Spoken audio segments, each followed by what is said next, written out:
গাজায় যুদ্ধবিরতিতে president Donald ট্রাম্পের প্রস্তাবে রাজি হয়েছে ইসরায়েল। এমনটাই জানিয়েছেন দেশটির পররাষ্ট্রমন্ত্রী গিদিয়ন স্যার।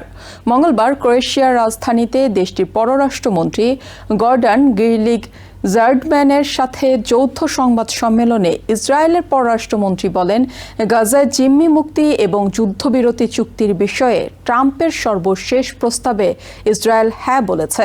তবে স্থায়ী শান্তির জন্য হামাসের নিরস্ত্রীকরণের দাবি তোলেন গিদিয়ন। গাজায় যুদ্ধবিরতির প্রেসিডেন্ট ডোনাল্ড ট্রাম্পের সর্বশেষ প্রস্তাবে ইসরায়েল আনুষ্ঠানিকভাবে সম্মত হয়েছে বলে জানিয়েছেন দেশটির পররাষ্ট্রমন্ত্রী গিদিয়ন স্যার। গিদিয়ন বলেন, মন্ত্রিসভার সিদ্ধান্তের ভিত্তিতে তারা এমন একটি চুক্তি গ্রহণ করতে প্রস্তুত যা এই যুদ্ধের অবসান ঘটাবে।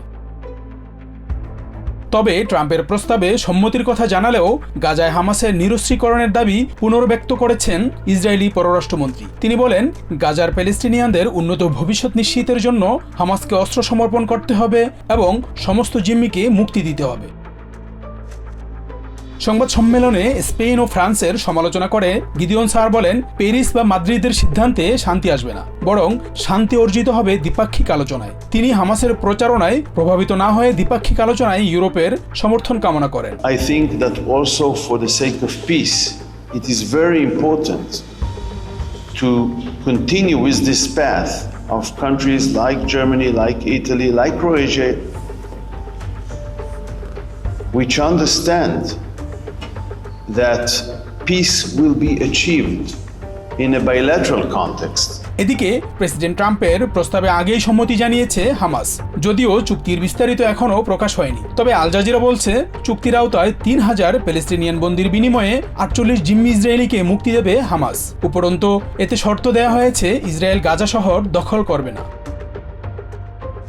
এদিকে টাইমস অব ইসরায়েল জানিয়েছে, প্রাথমিকভাবে বন্দি বিনিময় ও গাজা থেকে ইসরায়েলি সৈন্য প্রত্যাহারের পর নতুন একটি চুক্তির জন্য আলোচনা হবে। পরবর্তী ৬০ দিন বা যতদিন সময় লাগে ততদিনে হামাসের নিরস্ত্রীকরণ ও একটি বিকল্প সরকারের বিষয়ে নতুন একটি চুক্তি হবে।